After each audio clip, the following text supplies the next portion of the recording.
Welcome to EPG Pathshala. I am Professor K.P. Rao, Department of History, University of Hyderabad. Under the subject Indian Culture, paper Principles and Methods of Archaeology, we are going to learn one module on the survey methods in archaeology. In this method, today we are going to learn the contour survey. Usually, contour survey is carried out on any archaeological site when we decide to conduct very detailed studies on the site, like excavations and other related studies. So, for elevation survey, we use various kinds of equipment. That is, the dumpy level is the main equipment, and then we have various related equipment that we are going to learn later. So, in this module you are going to learn how to use the instrument dumpy level in taking the elevation readings, and how to make the entries in the data sheet, and then how to input the data, field data, into the computer program, and then how to generate contours as well as elevation models using the field data. Let us learn what is the definition of a contour. A contour can be defined as a line joining places of similar characteristics. It could be an elevation, it could be temperature, it could be humidity, anything, any character of similar nature can be defined by contours. And digital elevation model is a three-dimensional representation of terrain surface. For this, we use various kinds of equipment. That is, the dumpy level is the main equipment used in this survey, and we need a tripod stand to keep the dumpy level in the field, and then we need a level staff to take the readings in the field, and we need measuring tapes to plot the site with the grid, and then we need magnetic compass, which is mainly used for determining the orientation, that is north south points. And then we need a field marker or field markers to prepare the grid, and then the marking labels to record the number of the grid, and then a field notebook to make the notings or to note down the readings that are taken in the field. Equipment. Among the equipment, as I was telling, dumpy level is the most important equipment we use in the survey. So, the dumpy level is also known as leveling instrument, and it is basically a optical telescope with a reticle or hairline on the objective lens side. We can use the plus mark in the field of view to take accurate readings.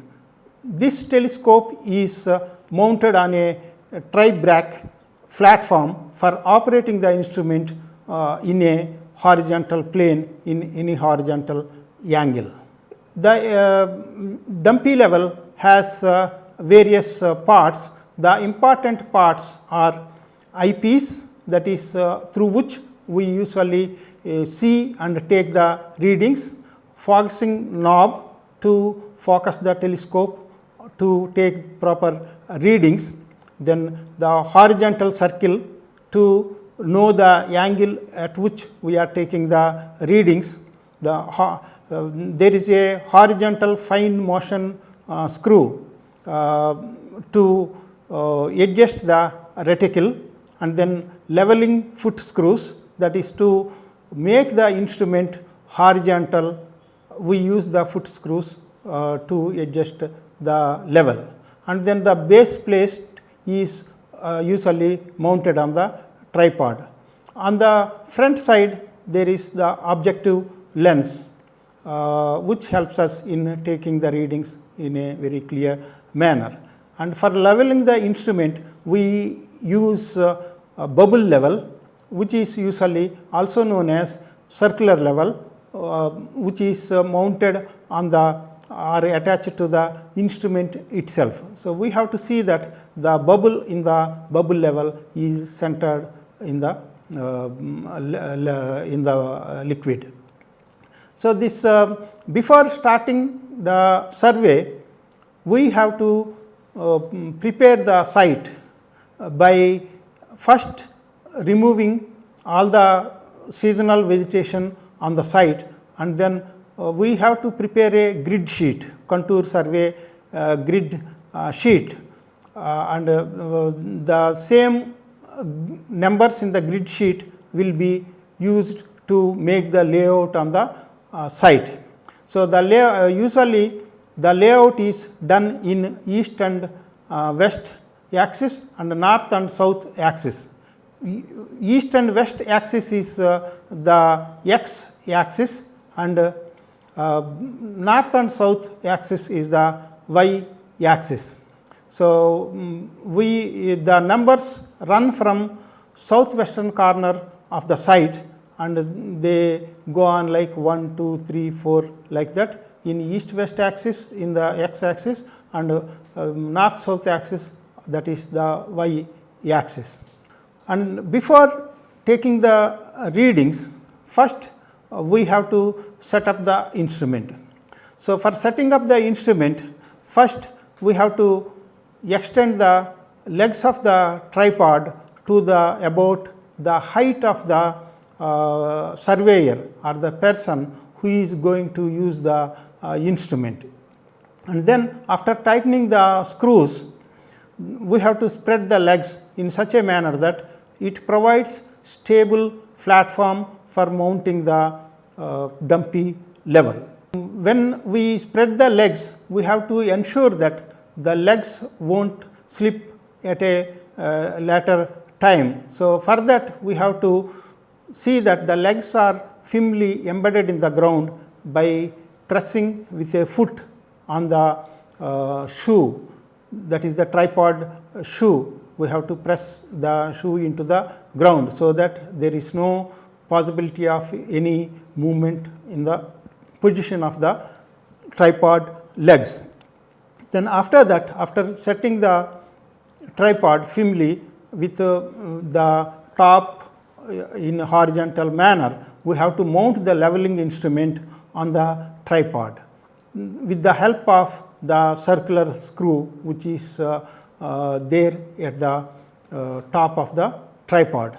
Then after that, there is the important task of leveling the instrument by using the 3 foot screws. So, for leveling, what we have to do is, first we have to turn the telescope in such a manner that it is parallel to 2 of the foot screws.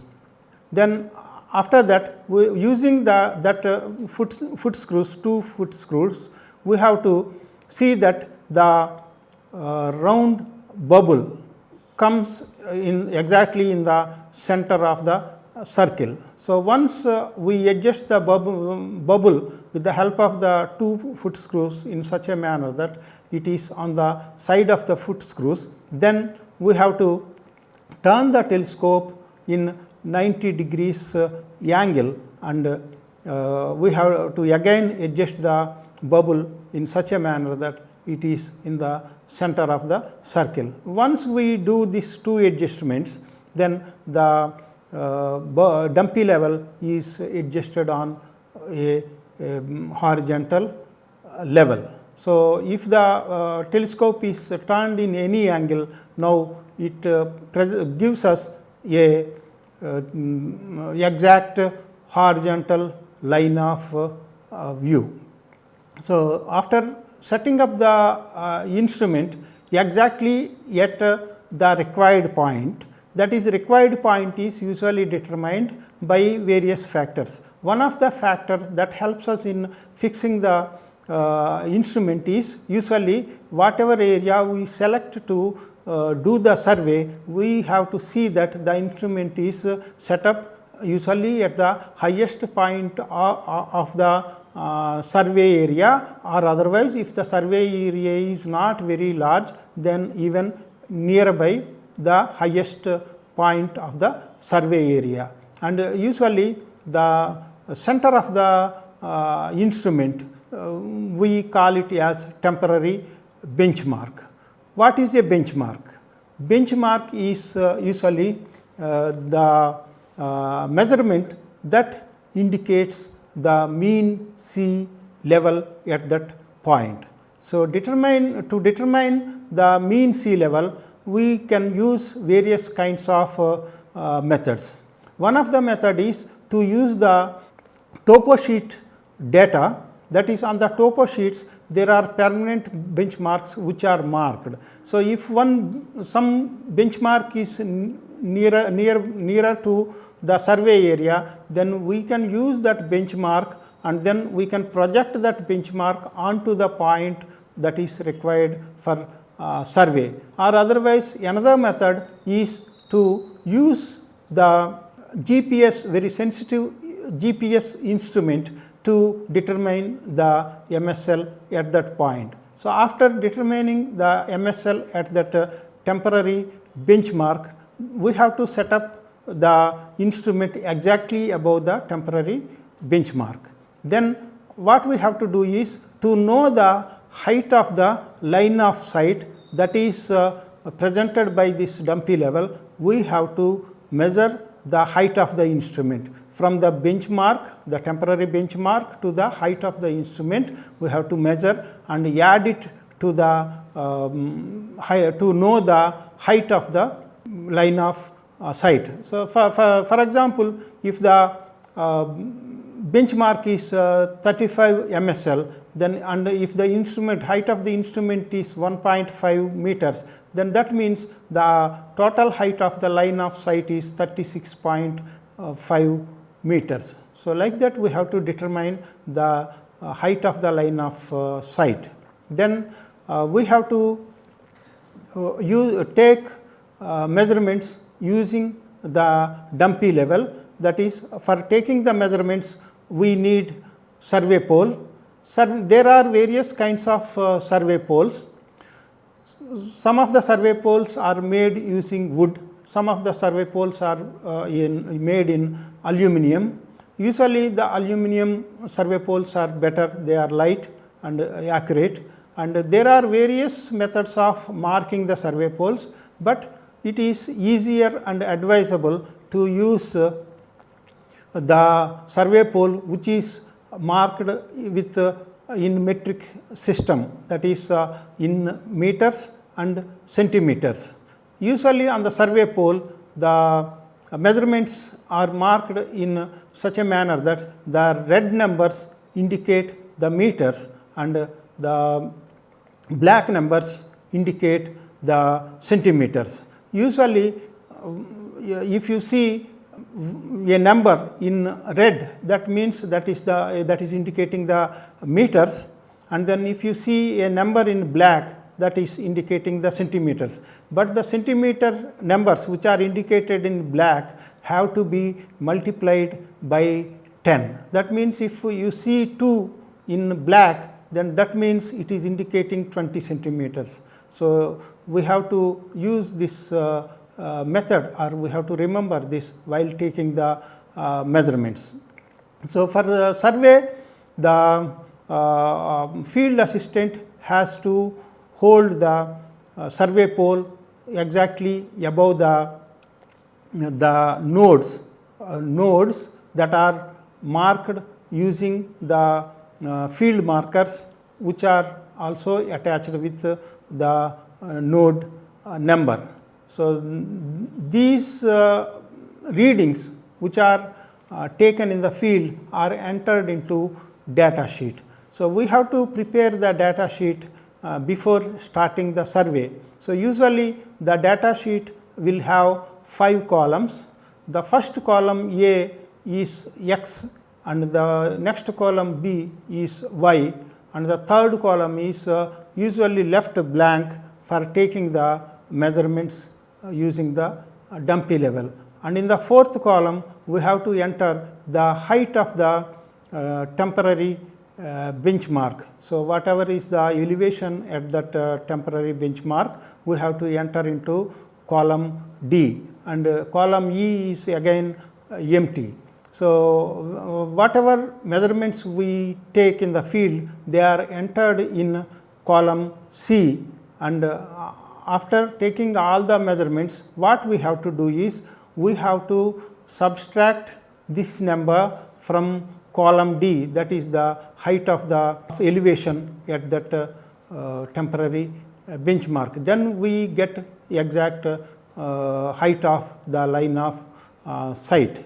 So, this measurement after subtracting C from D column, we have to enter it in E. So, this readings in the E are the elevation data, which is used for generating contours and also the digital elevation model. So, for using software for generating the contours, we can use various kinds of programs. One of the program, a simple program, is Surfer. Surfer program, to use this data in the Surfer program, first we have to enter this data in Excel sheet. So, in Excel sheet, in the first column, we have to enter the numbers in the X column, and then in the second column, we have to enter the numbers in the Y column, and in the third column, we have to enter the elevation readings that are obtained in the field, which are shown in column E of the field data sheet. So, after entering into the Excel sheet, we can save the file and we can use this file to generate grid using the Surfer program. So, in Surfer program, if you click grid in the menu bar, then a drop down menu will come. In that, you have to select data. So, in the opened window, we have to select the file that we have prepared in Excel, and then we have to click open. So, when we click open, it prepares a file known as grid file. So, this grid file can be used for generating both contours as well as digital elevation model. So, after processing the data in Surfer program, we can close the two pop-up windows, and then we can now the Surfer program has automatically saved the grid file. We can use that grid file for generating contours as well as the digital elevation model. To sum up what we have learnt today, the contour drawing and digital elevation modeling is carried out to study the elevation features of an archaeological site. For carrying out this survey, we use dumpy level or leveling instrument. The site is marked with uniformly spaced grid, and then after setting up the leveling instrument, measurements are taken with the help of leveling staff. The readings are entered initially in the field notebook, and afterwards the elevation readings obtained at different grid points are entered in Excel program.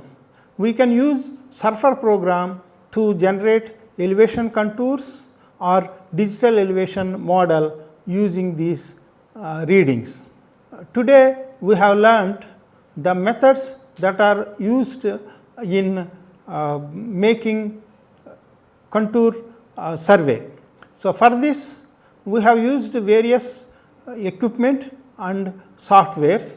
So, the important equipment is the dumpy level. We have learnt how to set up this dumpy level and how to measure the mean sea level at a place, and then we have learnt how to use various equipment for taking readings in the field, and these readings which are taken in the field, we have learnt also how to enter them in the required software programs, and then how to generate the grid file which is required for generating the contours as well as the elevation model. So, we also have learnt how to process this data in the surfer program to generate these contours and elevation model. The main objective of doing this elevation survey is to mainly study and record the elevation features of a site which is selected for intensive studies.